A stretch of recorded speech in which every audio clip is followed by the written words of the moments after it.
Byron taking his turn in the truck.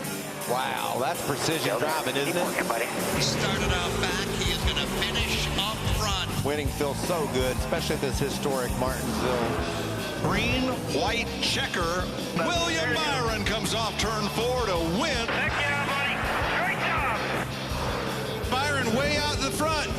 Checkered flag is waving. Oh, yeah, boy. Oh, yeah. Woo! And William Byron, the lone Cup driver in the field tonight. Pretty cool to have a two-time Daytona 500 winner joining us. He starts 13th. Joey, let's dial him up. William Byron, Joey Logano up here in the FS1 booth. You got me? Yeah, man. What's up? All right, you're in the same truck that won last week. I don't want to say anything, but if you don't win tonight, there's only, one person to blame. How does that make you feel? Yeah, no pressure, right? Yeah, no, it'll be fun. Appreciate these guys letting me do it. Got a little work to do, so these things drive quite a bit different than the Cup car here, so just trying to figure it out. Hopefully we have a good race. Oh, I'm sure you will. It'll be fun to watch out there. Good luck. Appreciate it. Well, he was a good sport there. All right, Michael. Corey Heim, he had the field covered last week until he lost power. He comes back. He's on the pole tonight. Let's dial him up. Yeah, let's chime in with Heim. Hey, Corey Heim, Michael Waltrip and the Fox team. Fast truck last week picked up right where you left off then. How do you feel about tonight's battle? I know it's going to be a tough one. Yeah, for sure. I mean, starting up front definitely makes our jobs a little bit easier. Very grateful for my truck on garage guys. Our mobile one toucher is really good all day. Definitely got to keep it up front. I think inevitably we're going to have to come to the field at some point, so it's certainly going to be our toughest battle all night, but I'm confident we can get it done, so ready to roll. Yes, sir. Good looking Mobile One Toyota there. Go get Toyota the win in their 500th race tonight, bud. Absolutely. Thank you. We're going to try. Well, we certainly know he knows how to slice and dice through the field. Let's now take a look at the boys and girls clubs of the Blue Ridge 200 starting grid. Just heard from Corey Heim starting on pole for the second straight week. Outside, Ty Majeski, third straight race here at Martinsville that he started on the front row. Then in the second row, we have Caden Honeycutt with a great qualifying effort up here towards the front. Chandler Smith, who's looking to kind of turn things around. He's a great driver. He's had some speed. He's just looking to have a solid race here tonight, I believe. Daniel Hemrick in the number 19. That truck won both races last year. And Tanner Gray has had a great start to the season. Looking forward to see what he's got tonight. Take a look at the rest of the field. Lane Riggs there. Michael, you talked about him earlier. You liked him. I love that guy. I think he's going to get a win early in this season. He's going to win often as well. And there you see the veteran, Matt Crafton, been here about as long as I have, Joey. Absolutely. Back here you see Ben Rhodes. You expect him to go towards the front here in this race alongside. And Road 10 looks pretty strong. Grant Infinger as well. Those two trucks are going to move forward. And Tyler Ankrum. He was really good in practice. Didn't have a good qualifying effort. So you can go deep in the field. And there's Luke Baldwin. I said he got people's attention. We'll have to see. You talked about aggression and patience. How that kid is able to balance those two things. Let's say hello to our pit reporters tonight, Josh Sims and Caitlin Vinci. Good evening, Caitlin. Well, good evening, Jamie. And one driver who's always so competitive when we come here to Martinsville Speedway is the defending champion of Ty Majeski. These short tracks fit right into his wheelhouse. He's won 2 of the last 4 short track races. I spoke with him earlier today, and he told me even though Martinsville is not considered to be a crown jewel event, he said, for me, growing up racing on these style racetracks, it is. I would love nothing more than to add a grandfather clock to my trophy collection, he said, and so far so good for this team. They are starting on the front row for tonight's race. Josh? Well, Chandler Smith has been one of the most consistent drivers so far this season. Top 10 in every single race. One of just 2 drivers to have done that so far. Now, he doesn't have a win just yet on the season. When I caught up with Chandler earlier today, he said, yeah, this is a good track for me. Never finished worse than 6th here at Martinsville. But during practice, we were way off in the beginning. We had to work on this truck to get it better and better. And by the end of that practice session, they felt like they have something really good. He qualified 4th, and Chandler is a 2-time short track winner here in the Truck Series, looking for his 3rd out here tonight, guys.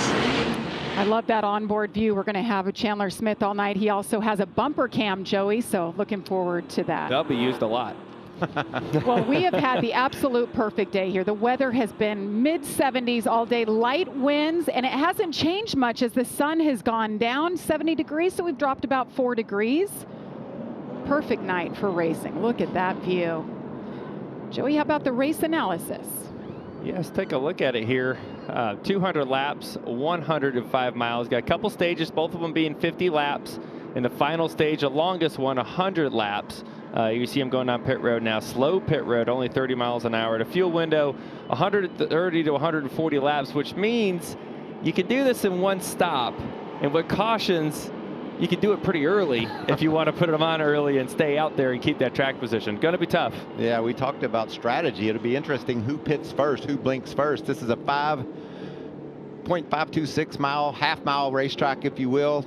The corners are concrete, the straightaways pavement. It's just a fun little racetrack. It's straight up. You know, you go down to 3 and 4, you get basically the same thing in 1 and 2. That's why this place is so fun.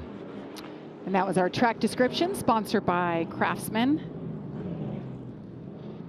Let's listen to the 19 radio of Daniel Hemrick. Be there at the end. Remember, stage 22 is all about points. Stage 3, we're going full offensive. That's fun tonight, fellas. We got Ben take crew up the road. It's good work, Britt. That's fun.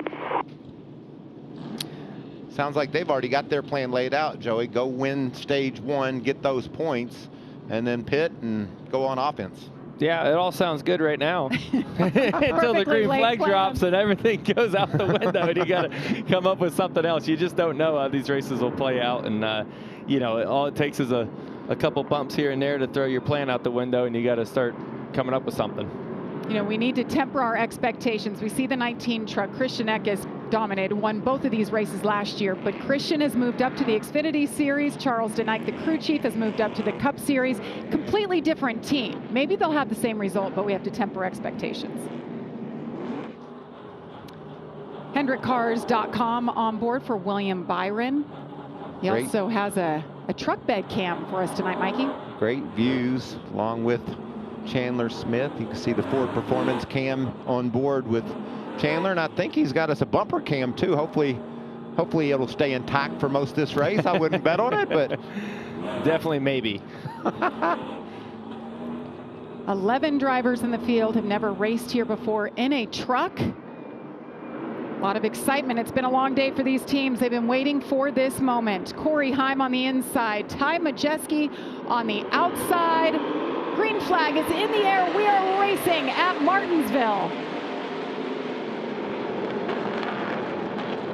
See a pretty orderly start. Ty Majeski's going to sneak into second, get down to that bottom. So important early in the race to get to that bottom lane, start managing your car, your truck a little bit, your tires, and you want to get down as quick as possible. You can see Caden Honeycutt for it. He was stuck up top there. Can he squeeze to the bottom? Not going to be able to do it. Oh, excuse me, that's Tanner Gray in the 15 that was up there. Good battling back there. Here comes a challenge for second. That's Honeycutt. Oh. This is one of those places that, you know, in low pressures, cold tires, your truck doesn't drive really good. But if you want your truck to be good on the long haul, you got to have the air pressure so low it just doesn't. You're driving on flat tires, basically. And you have to fend off as much as you can. Because I expect Ty to be fast on the long haul here, but he's obviously paying the price right now in the short run. Big battle there. Already some contact. That's nothing that we don't expect all night long. There's that beautiful Ford Performance bumper cam. Taking a peek on the bottom. Caden Honeycutt there in the 45 truck. Michael, I know you like him a lot. We talk about him a lot. He's had 3 finishes now, 13th or better the last 3 weeks. Talented young racer. Another one of these guys you expect to go to victory lane in the truck series. You see Stuart Friesen stuck up top. Practice, Joey, earlier today wasn't great for Stuart. Battling outside of Raja there, and you see Matt Crafton maybe bounced off the outside wall there off turn 2. So Stewart's doing a good job hanging, and right now you're listening to your spotter saying, is there a gap behind Raja? Like if I was to just lift and get in, can I get in that gap where Matt Crafton is? Right now I would say just barely, maybe, right? So you're going to keep fighting out there as long as you can, hoping that that gap grows a little bit, that you can sneak it in there. And Matt Crafton saying, no, there's not a gap there, Stuart, so don't think there is. don't think he's going to get there. No. He's still battling out there. And as he's out there, both these trucks right now, they're burning their tires up. They are running hard as they can as they race side by side like this. And I know every position matters, but you also got to think what's going to happen later in the race and the run on these tires. And the other piece to it, Michael, like you said earlier, how long are these tires going to be on it anyways? This might be the time you just be aggressive with your truck and your tires. He found that hole you were talking about. Joey, what's so hard about running around the top here? Just the fact that it's further, or is there just less grip up there? The grip level's about the same, but it's a lot longer ways around. And until the track really takes on a lot of rubber and clumps up and the bottom lane gets kind of just crappy, if you will, there's just no grip. The top lane, it's clean and there's more grip up in the second lane, but I don't see that happening tonight in such a short race. See Ben Rhodes in the 99. Got off to a horrible start a week ago at Homestead, was involved in that lap 1 wreck. Played catch up all race long, trying to do the same here. Didn't have the best qualifying effort, but he's making up ground already. Past 4 trucks. And Jamie Gio right there in front of him, he was in that same wreck on the first lap. So Ben Rhodes is our biggest mover. He's gone from 20th up to 16th, 4 spots, and he's got a fast truck. You can see that, can't you, Joey? He's just all over the back of that 17. Right, and at 11 laps in, you wonder, like I said, is it fast all the time or is it just fast to fire off? But when a truck's able to exit that close on the exit like that, it shows that it's got some good drive off the corner. Lawless Allen in the 1 truck, getting a little sideways with a little help from Connor Mozak in the 81.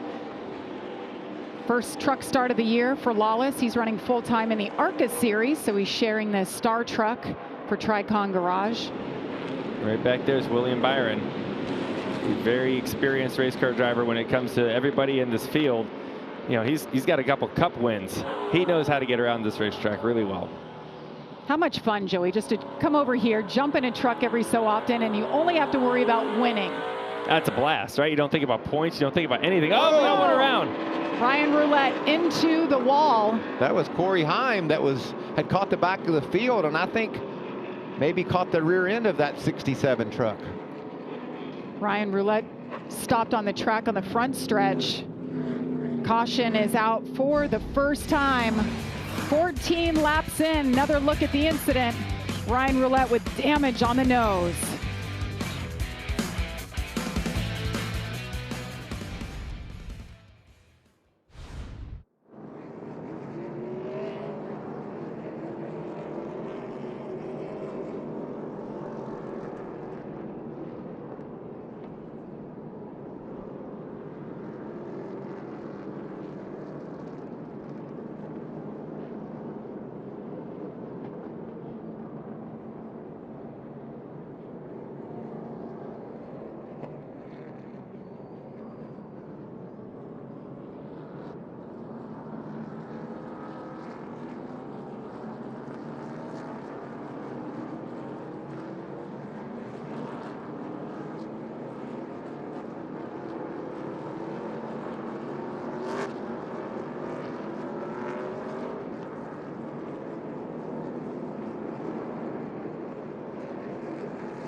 Tomorrow night, it's baseball night. Catch the Mets' newly minted superstar Juan Soto as he leads New York against Jose Altuve and the Astros. Or the Braves take on the Padres. It's baseball night in America, and it returns tomorrow at 7 Eastern only on Fox. Check the local listings for the game in your area. It's officially baseball season. As we take a look once again at why we are under caution for the first time. Yeah, right here you see Corey Heim. And I think what happens here is a 67 truck. I think he's going to actually try to get out of the way for the leader of the race. And I don't believe Corey seen that part coming. I think he was going to try to turn underneath him. He was trying to keep that momentum. And as he lifted to get out of his way, it just, anticipation was a little bit off on that. So there you see the 67 coming to pit road. Ryan Roulette. Josh, what are you hearing on the leader? Well, yeah, just a little bit more on Corey Heim. Despite being a past winner here at Martinsville, last year they weren't as good as they wanted to be. In fact, no laps led at Martinsville in either race. So he told me earlier today he had to go back to work, but it was him studying. He said maybe it's not the truck that needed to be better. It was me that needed to be better. Did a whole lot of studying, came up with some ideas from what he learned. And, hey, he's led 17 laps so far today, so way more than he led last year here, guys. And that's so much of what Martinsville is. If you remember, for years, right, Jeff Gordon was really strong here. Denny Hamlin's really strong. Now it's Ryan Blaney who's really strong here, right? We talk about Willie Byron, he's fast here. Chase Elliott's fast here. It seems like it's the same drivers every time you come here, right? Which means that there's something they have figured out on how to drive their car or truck, and not only how to drive it, but how to get the right balance and how to, you know, what you want to ask your crew chief to get out of your car. That is ultra important to figure out. And it seems like once they figure that out, you can win for a very long time. The dividend pays for a long, long time. These guys have gone through the choose. You can see Corey Heim takes the bottom again. You expect to see that all night long, Joey, with the leader taking the bottom? The leader is no brainer, take the bottom. You know, second place, Ty Majeski, he takes the outside of the front row. I like that on old tires, and I also like that early in the race. Where that gets challenging, what if this was a green-white checker at the end of the race? Whole different ball game at that point. Right now, yeah, there's a little patience there. There's a little give and take. Giving up that front row is hard, though, isn't it? It's a really hard decision to make, yes. Pace speed 35 miles an hour as they're side by side now. First restart of the night. Corey Heim, Ty Majeski, 45, Caden Honeycutt. Tries to hop out of line there and take him 3 wide. He tries to take second from Ty Majeski as they go side by side into turn 3. 45 is strong. He's going to make that move. Open the door down there for Tanner Gray in the 15. Can he squeeze in side of Majeski? Majeski's going to try to cut him off. We talked about how Majeski's truck just doesn't fire off. You can see the back end of his truck. It's sideways. He's not able to get any rear lateral grip in that truck, and it's costing him positions right now. You see Lane Riggs in that 34. Bringing his teammate Chandler Smith along as they're 34 and 38. And there's the 81 of Mosack. He was so strong in practice earlier today. Wow. See it. How do you pick a winner in this place? I know Corey Heim's going to be the favorite, but golly, any of these guys can make moves toward the front. You can see now, it seems like Majeski's truck is starting to come to him, but it's just tough, right? He bled a couple spots to get going. He's working his truck really hard right now, trying to fight on the outside of Tanner Gray. Tanner Gray with another solid qualifying effort got him in this position.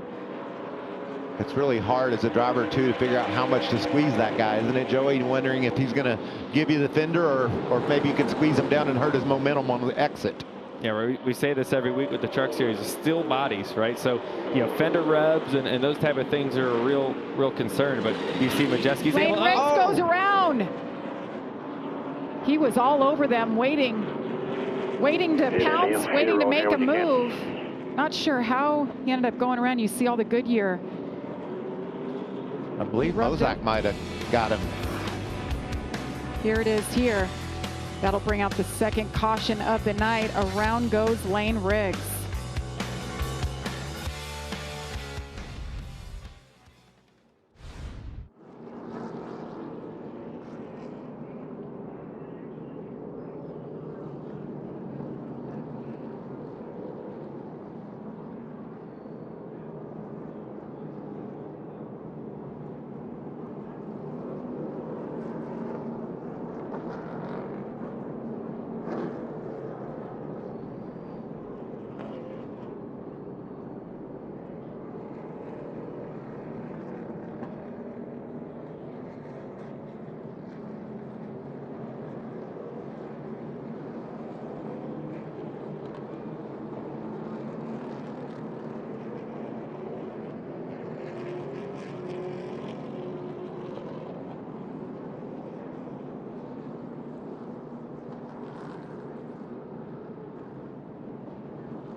Welcome back to the boys and girls clubs of the Blue Ridge 200. We are under caution for the second time in the NASCAR Craftsman Truck Series.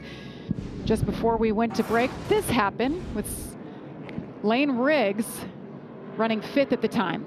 He was up top and kind of cut toward the corner, and I think Connor Mozak was committed, and he ran in there and got into the side of Lane, turning him around. See right there. Probably just a miscommunication there, right, Joey? Yeah, I mean, Lane did open the door a little bit. Yeah. And I mean, if you look at that replay, Mozak was getting pushed as well from Chandler Smith. So like, it's just a stack effect in there. And if you're not lined up bumper to bumper when you start stacking like that, someone's going to get dumped. And unfortunately, Lane took the bad end of that, I think because he left the door open a little bit. Well, let's look at this 34 and make a note right now. On lap 28, he came to pit road, got those fresh tires. Now, if we run 10 laps and have a caution flag every 10 laps, he won't burn those tires up. Might he just stay out the rest of the way? I know it's outside of our fuel window, that's for sure. But under caution, it's 2-1 at least. Right. Might be worth a chance, huh? He's got nothing to lose, right? So that's why they put him on. Why wouldn't you just put the set on and go for it? Now, a play for him possibly here with 20 laps to go in the stage, everyone's going to have to pit at some point. If you keep staying out, you will cycle to the leader. So maybe it's just don't go down a lap here in this next 20 laps. Save your tires to where you have something to race with possibly. I've been hearing that a lot out of you guys. Let's just kind of take it easy until the stage ends, and then we'll go like heck. Yeah. I mean, he's not going to get stage points at this point, right? So, and like I said, he'll cycle to the lead eventually. Choosing time. So now it's flipped around the other way. Honeycutt took the outside lane, and Majeski is now 3rd. So that's the opposite of what they were in the last restart. I love what you said about Majeski having problems on the short run. We know how good he's going to be on the long run. It'll be interesting with him taking the inside. Does that help him with this truck? Yeah. And will he ever get a long run? I was just going to say, we're 30 laps in. We've had 2 cautions already, and that includes the caution laps. And we know this next run will not be a long run, right? 20 laps to go to the end of the stage. That's a short run at Martinsville. They go by really fast. It's very crowded out there. So good news for Lane Riggs. His truck is fine, no damage. Bad news is he's restarting 33rd. But Michael, to your point, he's going to put on a little bit of a show here. Let's just make a note, see what happens with that cat. Caden Honeycutt restarting on the front row for the first time tonight. Corey Heim holds serve where he's been all race long. Green flag in the air once again. Pretty orderly through 1 and 2.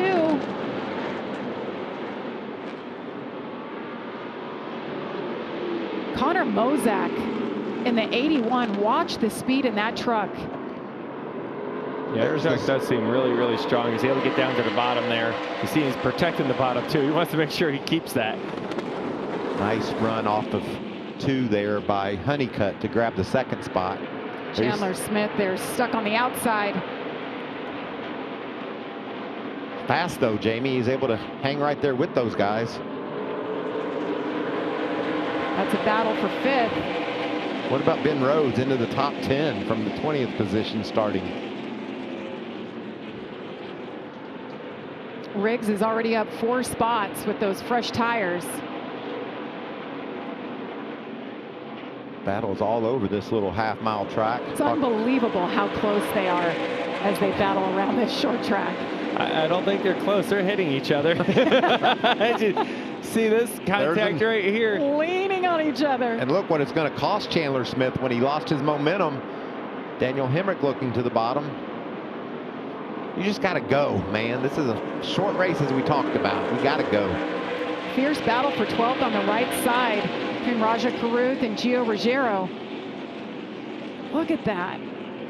Jake Garcia looking on in that 13 truck, and Matt Crafton, the veteran, slipping and sliding back there. You see them just lean at each other into the corner. Nice run off there. Caruth with the advantage. He'll take that 12th spot. Tyler Ankrum, a good truck in practice, didn't qualify well, being able to make some moves toward the front. Ankrum, 3 straight top 10 finishes coming into tonight. They've been on a roll.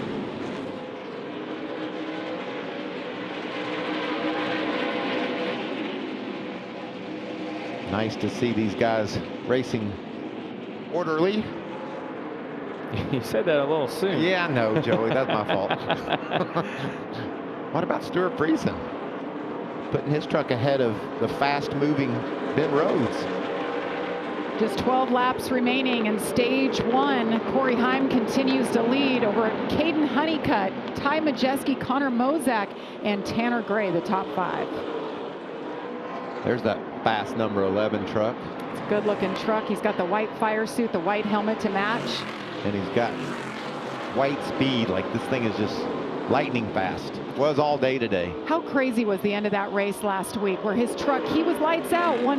He started on pole, won both stages, led the most laps, and then his truck starts cutting out when Kyle Larson is on the move. Oh, you got to feel for him. He was leading the race, won. Truck shuts off, loses the lead, drives back to the lead, truck cuts off again, loses the lead, and does it again. It just kept happening, and eventually he lost too much time with that, and Kyle Larson was just ripping the wall and ultimately lost the race. So I believe he would have won the race, though, last week if they weren't having those electrical issues in the truck. Or maybe just one less one of those electrical problems. That might have been, too. So it was like that $5 part you always hear about that ruins your night. I talked to Scott Zipadelli, his crew chief, and he said it was a clamp that holds the wire that goes to the starter, and it popped off, so the wire was kind of floating around, got too close, got overheated, melted, and he was cutting in and out. And to make it even worse, he ran the Xfinity race the next day and had a mechanical issue there as well. It's like, oh. He had a rough week. He's making up for it right now, though. He was so good. He still finished 3rd, Joey, even with those issues. Got a slow truck. Norm Benning making his way to pit road. What's wrong? Shut off. Oh, Norm, 73 years old, doing it for the passion. He loves this truck series. He's got an issue. I like this 38 truck early in the going. He's been able to make some moves. They had to stop early in practice and work on it. Didn't exactly like the way it was feeling, and now he seems to have it all together. It's interesting to see how much Tanner Gray was able to pull away on the exit of the corner. 2 completely different trucks you can see there. It's one can roll the center well, and the other one apparently can launch off the corner well. I know this is a difficult question to answer. Would you rather have one that cuts the center or that you can get your foot down and really drive up off? Michael, I'd rather have both. Yeah. Okay, that's what it's going to take to win here. You got to have both. Do you think Corey Heim has both right now? That's what he's got. That's why he's a second and a half ahead, just chilling at the moment. But, you know, that's one thing about this race. Yeah, he may be leading the race right now. At some point, someone's going to do a different strategy than what Corey Heim and Scott Zipadelli do. And that truck won't be in the lead. And it's going to be how he manages the race to get back there when it matters at the end. It was like when I interviewed him for the race. He said that we're going to be in the back at some point. We know that. And good call, Joey. You just got to be ready for it and figure out how to go about working your way through the field. It's like 2 weeks ago for Corey Heim at Las Vegas. He dropped back to the rear twice. He started back there, then he went to the back because he had a speeding penalty. I think he passed like 46 trucks that night. Didn't make it easy on himself. Going around Cody Dennison. Check out those brakes on the 34. Used to you would be concerned about this, Joey, but his are glowing a little bit more than the other trucks, and I know he's coming through traffic. Is that a concern? Unless they get really red. I think he's okay right now, but you know, Lane Riggs, we talked about, he put tires on, right? So he's got a little bit newer tires than everybody. He spun out there in one of those early cautions, and it looks like me like he's trying to move through the field as he drove up the 20th here. He will definitely stay out here. This stage coming to an end. Final lap of stage 1. Last week, Corey Heim picked up his first and then his second stage win of the season. As he works his way around traffic, green and white checker flag in the air. Corey Heim wins stage 1 here at Martinsville.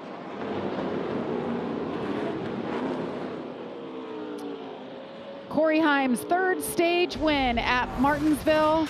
Won both stages and won the race back in 23. Can he do it again tonight?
Round 1 of the college basketball crown starts Monday on FS1 with Utah versus Butler at 3 Eastern.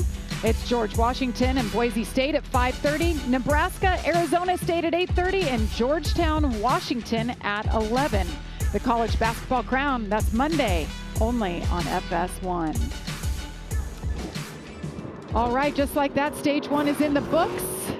Pit road is open, and they are coming your way, Caitlin. They certainly are. A lot of anticipation for Luke Baldwin, that 66 truck. He's saying right now it is tight. Also, the motor is running hot, so they're going to take all the tape off of that front grille, as well as a wedge, track bar, and air adjustment for Luke. A lot of adjustments. You see the wedge wrench right there. Raja Karuth.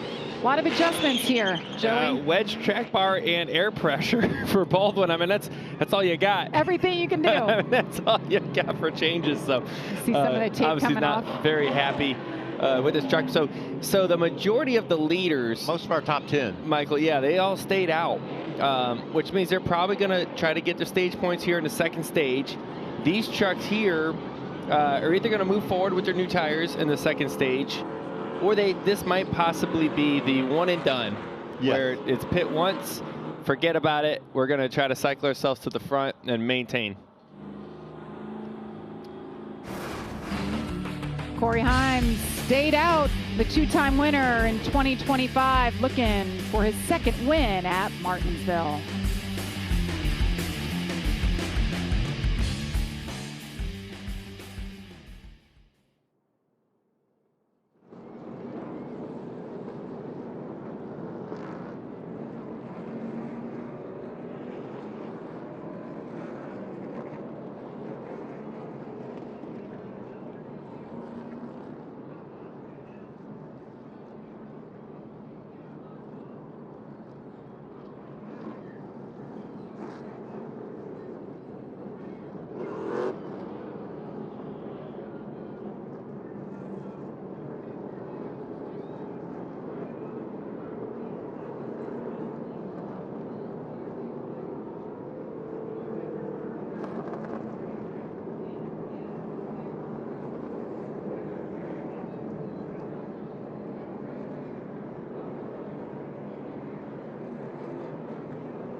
MLB is heading to Bristol. Tickets for the MLB Speedway Classic presented by BuildSubmarines.com are on sale now.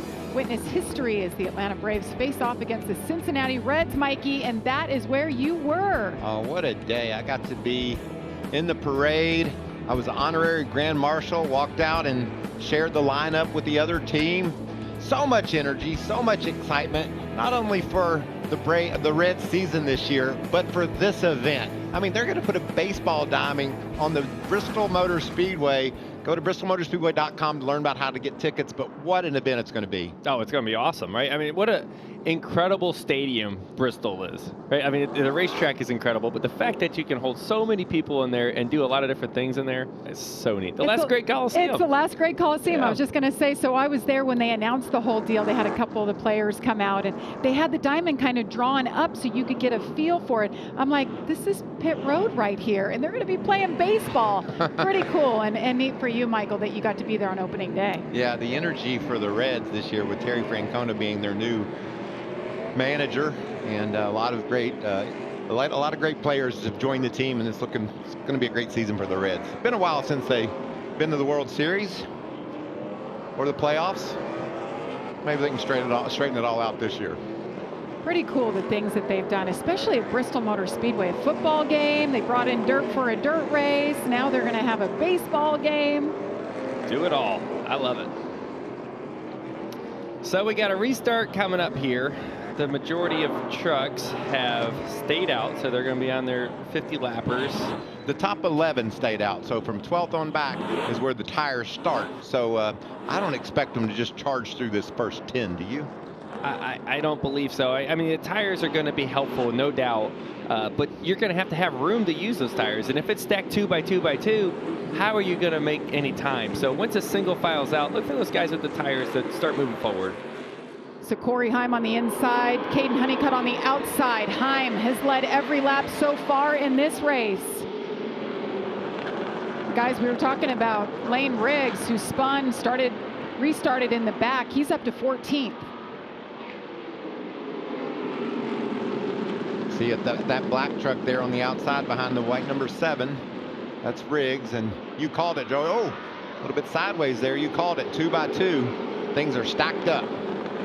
But you give this 5, 6, 7 laps, it starts to single out, and then those trucks with the tires, they're going to start moving. Their air pressures will start coming up, and that grip, they got more grip. There's no doubt. I don't know how much tire fall off there is, but they're going to have a little bit newer tires for sure. That's going to help them. Well, I'll tell you one fact.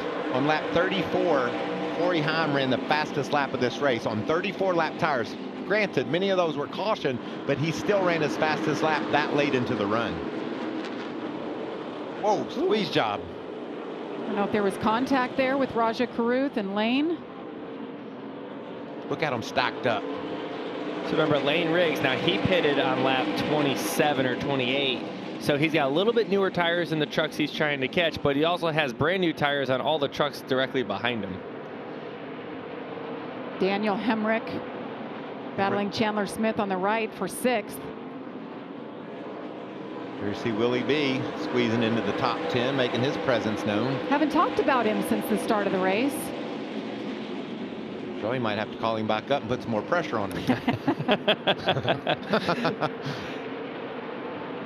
Give him time.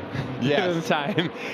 Willie is one of those drivers that just kind of like just hangs and hangs, and next thing you know, you're like, huh, there he is. He's winning. He's gonna win, huh? You know, like it's just one of those very below the radar.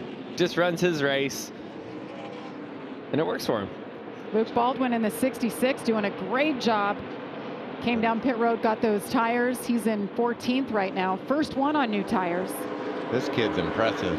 It started this afternoon in practice with so much speed, and now he's worked his way up toward the top 10. I like what I'm seeing, Joey.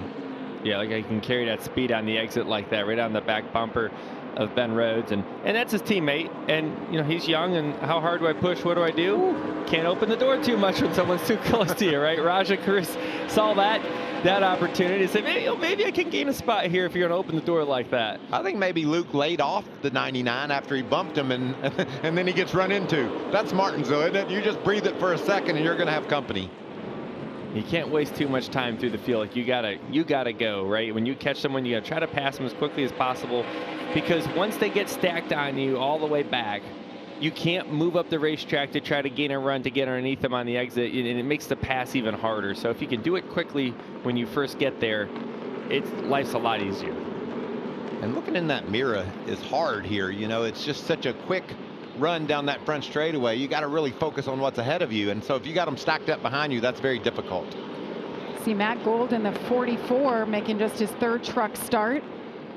His dad is Phil Gould, who is the crew chief for Caden Honeycutt, his teammate, that's running 2nd right now. So the family dynamic What a nice kid. Talked to Matt earlier. He's in the shop all the time, learning slowly how to build these trucks, how to respect the trucks, Joey. So when he gets that opportunity behind the wheel, he has so much knowledge. I don't know about if my dad was my crew chief. I know he's not, but he's on another thing. But you imagine if it was a father-son crew chief driver duo? I know that happens a lot as kids grow up, right? As you're racing with your dad going to the racetrack. But I feel like once you get to this level, that would be a... I mean, I love my dad. I think it would change a lot, though, if we had to work together. What about the 66 truck? He got around Ben Rhodes, and now he's putting the move on the 7 of Corey Day. Kaylin, this thing is rolling. It certainly is, and I had a chance to talk with him earlier today just about making his Truck Series debut. He said, I'm living out a childhood dream. I grew up watching races here, was a fan of this place just like everyone else, but he said, I've also had a lot of good people in my corner who've been helping me learn the tricks of Martinsville. His teammate, Ty Majeski, as well as former Cup Series champion Ryan Blaney have been some of the drivers helping Luke this weekend. Jamie? Yeah, Luke doing a great job. As you were talking, Caitlin, he picked up that 12th spot, so he is doing nothing but going forward, doing all things right so far. Hey, you brought up Ryan Blaney. You know, there's such a relationship with the Baldwin family in the Blaney family, giving Ryan an opportunity early in his career driving one of Tommy's Xfinity cars. Dave drove for Tommy, and Michael and I were laughing before the race that we think Luke was just a baby when Ryan made his first Cup start. I think he was 3 or 4 years old, so kind of crazy to see all this happen. It was neat seeing Ryan down there talking to Luke before the start of the race. It's got to put a big smile on Blaney's face, seeing the success he's having in this race. You see battle between Matt Crafton and Jack Wood. There's Blaney. There's Luke. Look at that smile, talking to Blaney. It's been a long day for this young man. The garage opened at 9 this morning. All the drivers and teams came in, and then they had practice, qualifying, had time to think about it for a few hours, and then here we are racing. So long day for this young man. Corey Heim, meanwhile, about a 1.5-second lead over Caden Honeycutt. He's led every lap. We're going to step aside. You won't miss a thing.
Welcome back to NASCAR Craftsman Truck Series Racing from Martinsville. We have beaten and banging everything you guys set up in the pre-show, talking about what we were going to see. As you see it right here in front of us, it's just Yeah, this has been the longest run we've seen. Only 15 laps to go, and the stage has gone green so far the whole stage. And you know, the comers and goers, as tires fall, you got new guys with tires. It's just everyone's starting to merge together, and it's been really fun to watch. Well, Grant Enfinger, haven't talked much about him. He's in 22nd. Let's listen to his radio. Yeah, we're pretty jumped. Just don't understand it. 2 weeks in a row we felt good about practice, and then the race we sucked. You put the front to it? Is that what he's battling, you think? I don't know. That's a sidebar discussion there. Grant wasn't listening to that. Yeah, there's channel 2 a lot of times where the spotter and the crew chief may be talking to each other about what they see, and try to gain some more information for their crew chief to make the right adjustments. But it sounds a lot like Grant last year at this race. Michael, this morning he told me in the garage they were junk. He said the driver was bad, the truck setup was bad. We got a little better in the fall. Hopefully we're better this time. And it doesn't sound like they've moved that needle at all. You said it, Joey. There's only 12 laps left in the stage. It's flown by. We talked about how quick things were going to happen here tonight, and this is a great example of that. Well, Lane Riggs is kind of flattened out there back in 15. Josh, what are you hearing? Well, yeah, guys, and I talked to Lane Riggs earlier, and I asked him about coming to short tracks where he's been so good. And he told me, look, man, I know I'm considered the short track guy, but I hate coming to this place. I dread it because you can have speed, and then someone can run into you and knock off your whole day, and that's exactly what happened to him in stage number 1. Now, of course, they put on those fresh tires. He's been carving his way through the field. Happy with this truck. He wasn't in practice earlier today, but he told me, I know when it comes to nighttime, this truck is going to be good. It's coming alive. He's making moves, but of course, what he talked about earlier with me came to fruition in that stage 1. Thanks, Josh. Great battle for 11th between Baldwin and Stuart Friesen. There's something you see on Stuart Friesen's truck and Lane Riggs. The brake temperature in those rotors are ridiculously hot. I mean, it's crazy. The tires are holding up. Well, there's a lot of concern, right? You can blow out a bead, right, on the tire. It can melt it basically and cut down a right front tire.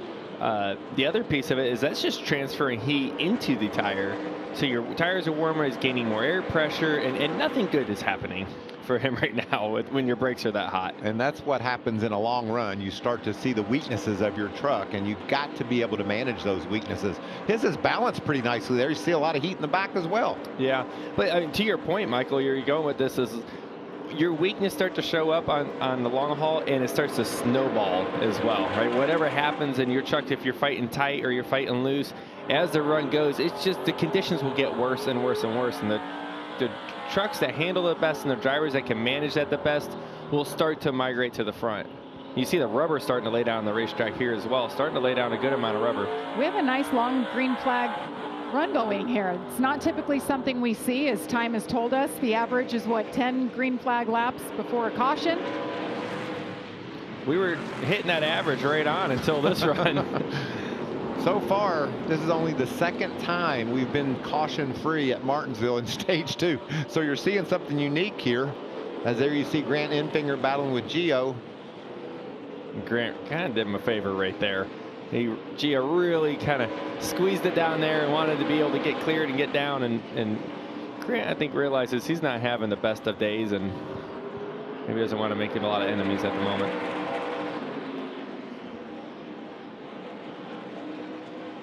You're not missing anything up front. Corey Heim continues to lead. 96 laps and counting. There he is right there. This is the most laps he's ever led in a truck race in 69 starts. Surprising, considering I feel like he's had so many dominating performances. Tony there in the 5 truck riding her. She's just now gone a lap down, been competitive in this race. She's currently the first truck a lap down. If Corey doesn't get anyone else, she'll become the free pass. You know, and we talked about this, you know, as we get to 3 to go, coming to 2 to go in the stage. Corey Heim, yeah, looks dominant right now. Got a nice 2.5 second lead. I don't think all these trucks are going to pit, and he's going to have to pit. And he's going to get buried into the pack, and then what does that truck got in it? Can he keep it in one piece? Because the patience are going to be out the window. The bumping and banging will just continue to become more and more. Can he keep it in one piece? There's Norm Benning back on the road, and Matt Mills like seeing that. He threw a bit of a pick there on Heim. Oh no, Tony Breidinger's pulling for Matt Mills in that 42 not to go a lap down, so she will get the free pass. See if Matt can hold off Corey.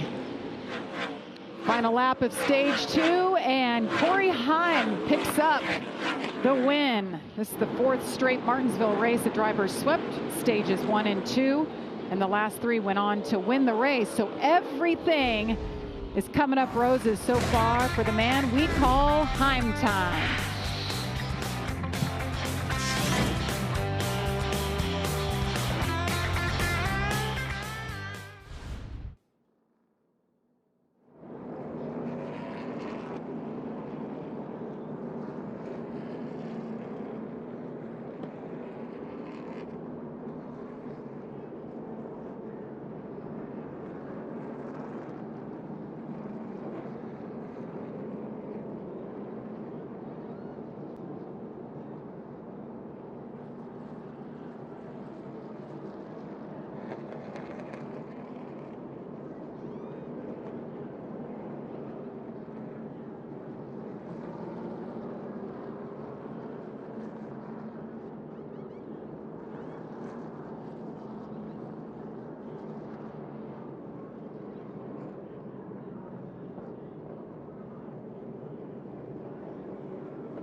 Saturday, catch all the on-track action from Martinsville with the Cup Series at 2 p.m. Eastern on Prime and the NASCAR Xfinity Series at 5 p.m. Eastern on the CW.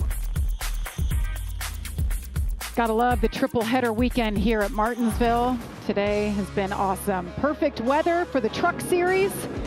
And just like that, we are halfway into the NASCAR Craftsman Truck Series. It's been all about Corey Heim, and he's going to have to pit here with 96 laps to go. Pit road should be open next time by. And this is the setup. This is the setup for the rest of the race. What are other teams and crew chiefs willing to do for strategy to beat the 11 of Corey Heim? He's been unstoppable. You can't let him be in the lead anymore. You've got to give him a challenge because he is dominant right now. Let's see how many people follow him to pit road as they make their way down the back straightaway. There goes Heim down low. One question mark is Lane Riggs. He had pitted on lap 27 after he went around. So does he pit Pit road is open. They're coming your way, Caitlin. Yeah, Ty Majeski pretty frustrated on the radio saying, I need everything. Turn in the center, security on throttle. As crew chief Joe Shear Jr. said, we just missed it a bit here today. They're making adjustments to track bar, 4 tires, and fuel. Caden Honeycutt, who was second in both stages so far, saying, I got tight at the end of the run in those last 10 laps. Air pressure adjustment for the 45. Josh. For the 38 of Chandler Smith, he said he needs some help with that truck as well. Needs more turn in the corner and more drive, so they're going to help him out with some adjustments. As for Corey Heim, who has swept the stages so far, said in traffic that truck is way too hot, and plus it got tight as the rubber laid down. They're going to free him up just a tad with a wedge adjustment. Waiting on fuel on the 11 truck. He'll win the race off pit road. A couple guys stayed out. The beauty of being in that #1 pit box. Yeah, I gotta be honest, a lot more trucks pitted here than I thought would. I'm not sure how many stayed out yet, but it definitely looks like Heim's not gonna be buried that much. We'll sort things out as we step aside. Corey Heim, 1 stage remaining. Can he pick up his 3rd win of the season?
Nobody starts telling these kids at 12 and 13, respect.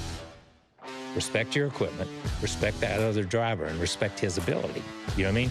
Because if you race him that way, he's going to race you that way. Oh, yeah. You know what I mean? It has snowballed to where that noise just gets louder every year. Yeah. People think it's okay to dive into the last corner and take somebody out. People think it's okay to make it 6 wide where it should be 2 wide. You know, right. People think it's okay. And they think the fans love it and they think it's okay, but it's not okay. Join Kevin Harvick every Tuesday and Thursday. Is this the best podcast in NASCAR? You'll have to tune in and see. It's Kevin Harvick's Happy Hour presented by Echo Park Automotive. Well, Kayla Mincy is the hostess with the mostest of the Kevin Harvick podcast. What are you hearing on Ty Majeski?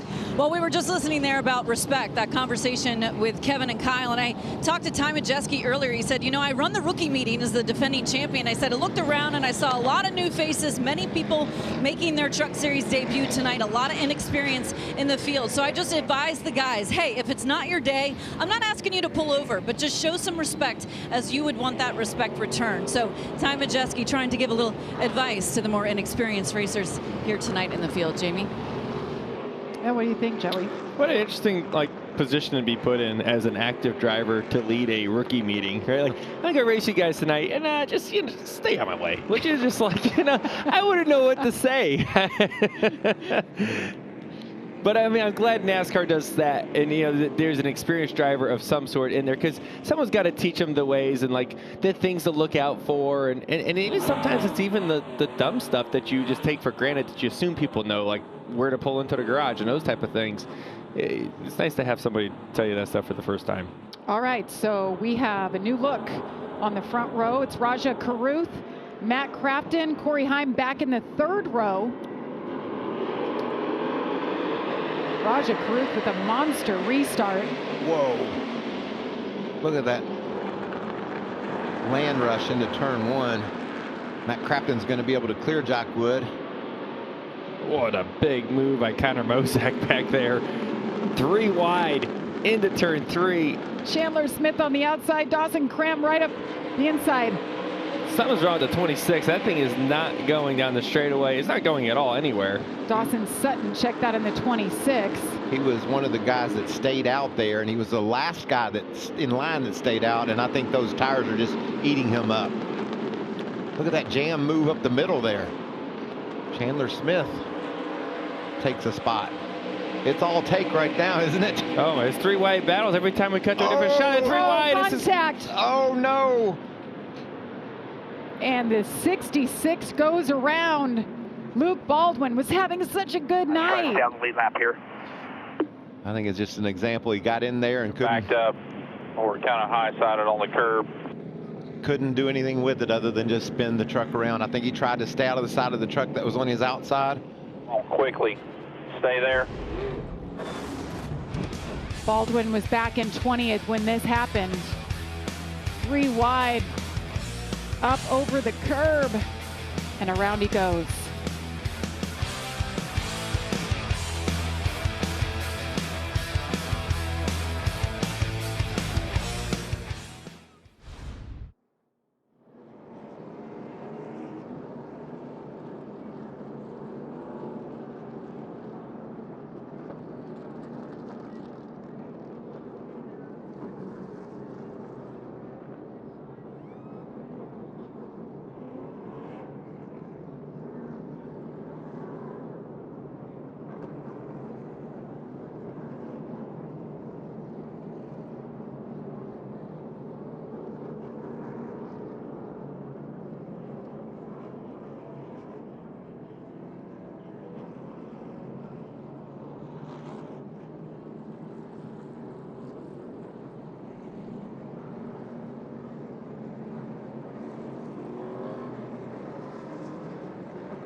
Welcome back to the Boys and Girls Clubs of the Blue Ridge 200. under caution for the 5th time for this incident involving Luke Baldwin in the 66. Yeah, right here you see Luke on the bottom. He's 3 wide. And what happens on these restarts a lot is that there's a stack effect as they go into the corner. Everyone's slowing down, and I just think Luke didn't do the stacking part that well as everybody was checking up on the bottom. And once you're getting in there too far, he's like, oh, I can't stop. I'm on the brakes, all I got. And there was just no room. And I don't think he wanted to use the 7-up. You know, he didn't want to get into Corey Day and just take him out. So he tried to do everything he could to avoid that up on the curb into the side of the 7, and around he went. Yeah, this is not intentional, obviously. This is, you know, first time in a truck at Martinsville. There's some things that just happen, right? And those stacks into the corners on restarts, you know, especially or right around a restart when everyone's near each other. You got to be ready for that part. Lesson learned. It's got a truck that's still in one piece. You move on. You keep learning for the rest of the race. Choosing time as we have 81 laps to go here. Welcome to row number 2, Corey Heim. And I don't think that's great news for row number 1. Well, we have a driver change in the 22 truck. Josh, what's happening there? Well, yeah, and I just caught up with the team. It turns out that AJ Waller, who started in this race, got sick, had to get out of the truck. So Josh Rayom, who's the crew chief for this team, took over. He is now behind the wheel. A tough break for AJ. I talked to him before the race. Really excited. This is a kid that was a cancer survivor, making his first career truck start. Unfortunately, not able to finish it. Hate to see that for him. But glad that Josh Rayom is able to jump behind the wheel. You don't hear about a crew chief taking over the reins mid-race very often. No. So you hope he feels better. If he's feeling sick, you want him to feel better. I know there's times that the crew chiefs want to get behind the wheel. You'd think they know more about it than the drivers do at times too, don't you? So Corey Heim has led 106 laps tonight. Raja Karuth, the only other leader tonight. 14 laps and counting. Green flag back in the air. Great restart once again. Look at Jack Wood right up there next to Matt Crafton. Yeah, Matt Crafton just did not go up through the gears there. But man, what a runoff. Corey Heim, 3 wide into turn 3. That's how you do it. Yeah, that's how you do it. He's going to get these spots very quickly. He's got those tires, right? He's able to get the run and do something with it. Wow. And this is not good for the rest of the field, Michael. What a truck. Ty Majeski, he's been struggling on the short run. But he still has tires. So these trucks that he's passing, even though his short runs haven't been that good, and really, honestly, his long run wasn't that great either, that they're just fighting with that truck. Maybe these adjustments have helped, and he can stay close enough to Corey Heim late race restart. You never know what can happen. Grant Enfinger right there in the 9 truck. Up to 7th. We heard him complaining about how bad they were. This is going to be short work. I think Corey Heim's going to make of Raja. Just so fast, pressure tires, everything in the world going for that 11 truck. Yeah, short and sweet. That's going to be quick and easy for him. Then he's just going to try to manage his truck from there, manage the tires. Oh, Jack Wood off the pace. Looks like something's wrong with him and his teammate. The 81 at Connor Mozak just called for a restart violation, jumping out of line too soon. He'll drop to the tail end. You got a tire down, or you good? Fender rub? Left front. Yes. Yeah. Yes, ma'am. You see the scrubbing that's been. We got a rod, it's not down. I just got jumped. He's been through it tonight, boys. That truck looks like it went through war. That almost describes Martinsville, isn't it? The left front of that thing is like pancaked. So he got door slammed really hard. I'm not sure where this happened. 3 wide. There you go. Never works too good. Grant Enfinger is a squeeze play. Yeah, that's where a lot of that damage came from. And Riggs back there digging. Lane Riggs with his early incident when he went around, pitted early. He's up to 10th. Here's Majeski looking for 2nd. And he's the truck that's going to try to keep pace with Corey Heim. You talked about a restart violation. Jamie Mosak has served his penalty down pit road. Let's see what NASCAR saw here. You can't pull to the inside.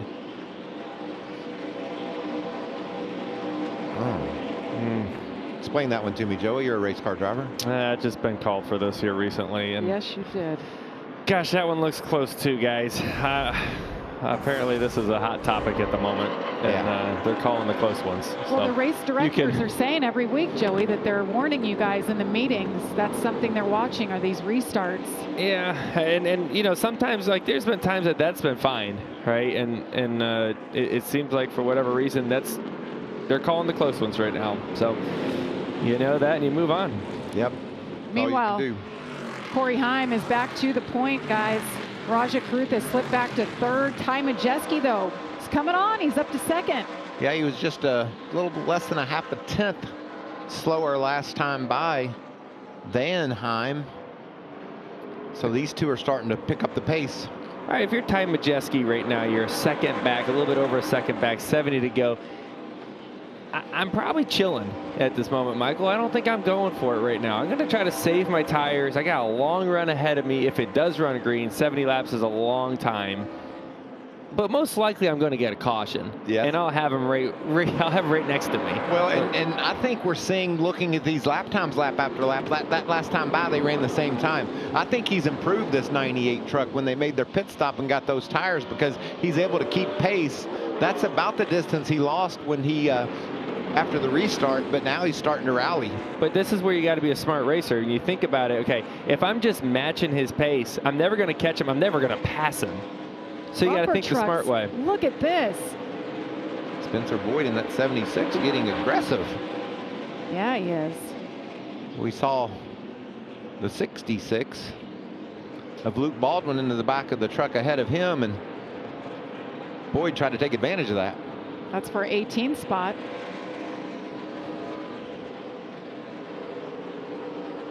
Let's listen in on Jack Wood's radio from the 91. I don't know why or what the issue is with the 9, but I promise you when the caution comes out, I may concede to Timmy. I'm going to agree. That's the 4th time he's this kid. I'm tired of that. Well, I'm not really sure who was doing all the swearing. I could not tell. But they're not happy with the 9, Joey. Easy on the language, hey. I mean, they're very upset about that. And I don't remember exactly what happened, but it was a squeeze play, and the 91 didn't like what the 9 did. No. That's clear, right? Yeah. We can go with that. That's how you break it down up here, Joey. That's how you did it. Good job. Thank you, brother. I believe at the start of this show, we said short track, short tempers, right? It happens, right, Joey? Keeping yourself in check at these places isn't always easy. Yeah, you got to think big picture, right? And it's really hard to do that. It's hard to not look at just the hood pins, right? Of just what's right in front of you. You got to think of what's the main mission when you get to Martinsville. Is it to win the race? Is it to score the most points you can? Is it just to maximize your day? Or is it to go out there and wreck the guy that just moved you out of the way, right? Like, is that really what you want to do?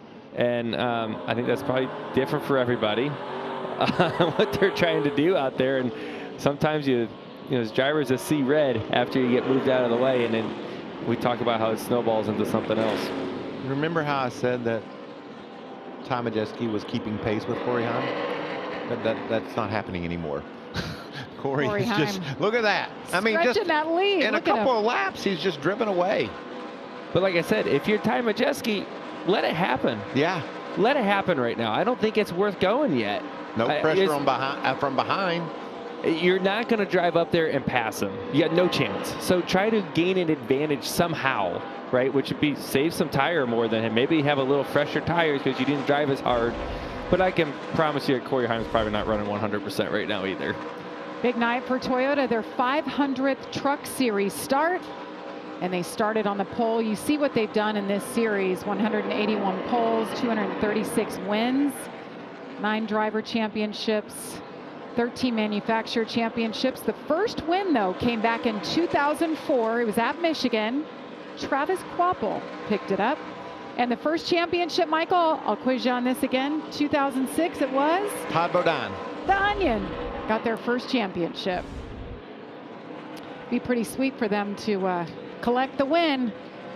59 laps to go. Whoa. Here comes Luke Baldwin. He wants to join the party again. Lawless Allen with a good run here inside the top 15 in that one truck. Is he going to shove Stewart out of the way? I think so. Yeah, well, there was a little bumper tag right before that, and that's kind of like, hey, you bumped me, I'm going to get you back. And Here we are. Ben Rhodes says, welcome back to the Truck Series, Lawless Allen. There is action all over this racetrack. 58 laps to go here from Martinsville. Corey Heim continues to lead. We're going to step aside. You won't miss a thing.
As you saw on Fox Side by Side, caution is out for the 6th time, this time for the 7 truck of Corey Day.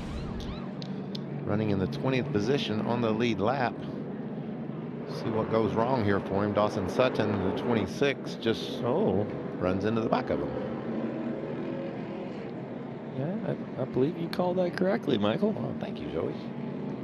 Just broke that right down as the round goes Corey Day. Makes you wonder if something happened before that, or was it just a mistake, but I feel like something must have happened before that. A lot of damage on that truck. As you see him working on that. Looks like they will be able to continue. See if anybody elects to come to pit road, as we do have some takers. Starting with Raja, who was running in the 6th position. Yeah, these are all the trucks that stayed out last time. They got one set left. So sling them on and hope they're worth something. See Matt Crafton there in the 88 truck. William Byron is on pit road. Gio Ruggiero. Raja with a really fast truck. So like you said, just get on a different page of these other trucks and see if you can mix it up. You know you're not going to beat Corey Heim straight up. So put on those fresh tires and see if you can get it done with different strategy. Yeah, I like it. I like it. Yeah, I mean, you can't, like you said, Michael, you're not going to beat them the way it is. You better somehow find a way to get an advantage. They tried, this group of trucks already tried to beat them one way by staying out and getting the track position. Okay, that didn't work. Now let's put tires on, see if we can beat them this way. I love that. On Sunday, it's time for some door-to-door short track racing as the NASCAR Cup Series takes on this track here at Martinsville. Pre-race gets things going at 1:30 Eastern, then green flag flies at 3 o'clock. That's Sunday on FS1. Hey, look at JL. That's Joey Logano right there, 3-time champion. Always good to have you up here in the booth with us, Joey. Yeah, and he's a heck of a telestrator operator as well. And there's counters. There's a lot of really cool things on the telestrator you can play with here, and I have fun with it. Yeah.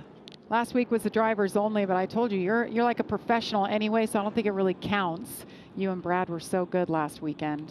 Well, this is a lot of fun. I appreciate Fox letting us do this. I've had a lot of fun over the years, whether it's the Xfinity series for years and now with the Truck Series. It's fun to get up here and talk about racing. It's like you're hanging out with your friends watching the race. Well, Corey Heim continues to lead here, and it seems like all we talk about is Corey Heim leading laps and winning races. Let's take a look at how quickly he's accumulated 13 wins. He becomes officially the youngest to get there at 22 years old. Doing some special things behind the wheel of that Toyota pickup. And that truck, I mean, Corey Heim, Scott Zipadelli, and those two are tough. They're tough to beat, and you see that week in and week out in this Truck Series. And you know, the Truck Series has changed over the years, right? Where you know, Kyle used to run a lot, and he won all of them, right? So, and it has changed a little bit from that standpoint. But I think there's no way you cannot give Corey Heim the prestige, the respect that he deserves for as dominant as they've been as they come to the choose. You know, Joey, I think every now and then a guy will come along like you did, like Kyle Busch did, and you watch them in a truck, and it doesn't take you long to say they're not only going to win truck races, they're going to win cup races. And that's how you would talk about Corey Heim. Yeah, he'll be in a cup car shortly, I'm sure, and will be in contention. Well, Denny Hamlin saw that in him, signed him on as a development driver for them, does the sim work. Scott Zipadelli is crew chief. Talked to him earlier, and I said, would you ever go cup racing? And he said, probably not unless it was the right situation. I said, what if when Heim goes? He said, I'd have to think about that because he's a special driver and they have a special bond, and that just might be the guy that gets him up to cup. There he is right there in the middle of your screen. Well, here we go. Ty Majeski, you have a chance, right? You're out there on the front row. You got a chance. Honeycutt in the 45, I think you got a chance too. You better go while you can, though, because if you let him get out front, Corey Heim's gone. So you're going to have to race your guts out on this restart. Look at Tyler Ankrum right up there as well. 46 laps to go. Corey Heim, Ty Majeski, Caden Honeycutt not giving up. And Ty Majeski, not a good start through the gears. And here they are going to be 3 wide down into turn 3. It's Caden Honeycutt right up the middle. But there's Chandler Smith in the 38, pushing the issue 3 wide. They're leaning on each other. Holy cow, that's precision driving right there. And we've seen Chandler Smith make this move a couple times, right? We've seen him in the middle of 3 at some point a couple times. This is comfortable for him. A whole lap without wrecking. I don't think I've ever seen that 3 wide around here. They sorted it out. Majeski takes over the second spot. The Tyler Ankrum right there, the highest we've seen him tonight. Daniel Hemrick in the 19. And look at Luke Baldwin in that 66. He's Where up did he to come 7th from? position. He's just been moving forward all night long. He is fast. He has been so fast. Ever since he spun out, I don't know what happened. Oh, no! He's out again. Jake Garcia gets into him. Damaged by Matt Gold. That's a shame. Oh, the 7 truck. Corey Day again. He just got turned there, but man, like you said, Joey, everything's stacked up. You know that Jake just didn't run over him, but that's certainly what it looked like, huh? He was ripping through the field too, passing a lot of trucks, really, you know, looking good. Looked like he could have like a top 5 in his future there, and this is obviously going to make that a lot harder to do. That's rough for Luke Baldwin. Good news is, Joey, though, he has 2 more starts. He'll take all these things that he's learned tonight, but we know he is fast. Corey Heim continues to lead. 42 laps remaining at Martinsville.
And cleanup continues here at Martinsville Speedway.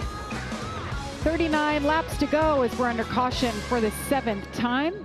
Happy to have you joining us for this Friday night short track race under the lights. It's been all about Corey Heim. He's led 144 laps. All about Corey Heim. Just great driving, restart after restart. Look at there, the train's coming by. I mean, look how close that is to the racetrack. You hear those trains coming throughout the day. And Joey, you guys sleep here and your coach is at the track. I was like, you hear them through the night, actually. Got a little repair there on Luke Baldwin's 66. He remained on the lead lap. Well, let's take a look at the night so far. Early on, we saw hard charging Lane Riggs in the 34 get spun around. Corey Heim dominates stages 1 and 2. And then action starts to heat up.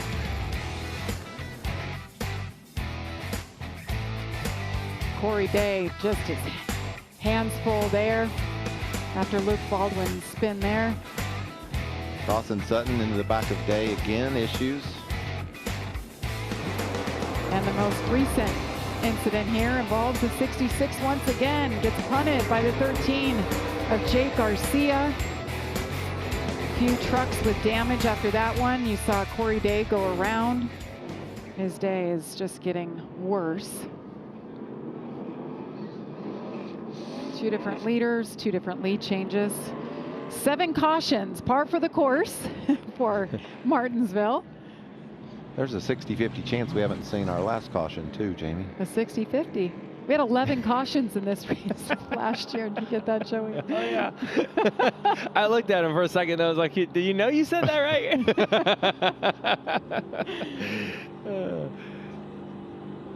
Well, I think this is where the choose, this is where it gets a little bit more challenging, right?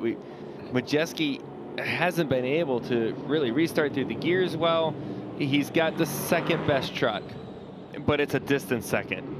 And, you know, as you come down to the end of the race, that outside lane becomes a little bit more of a risk to take. Yeah.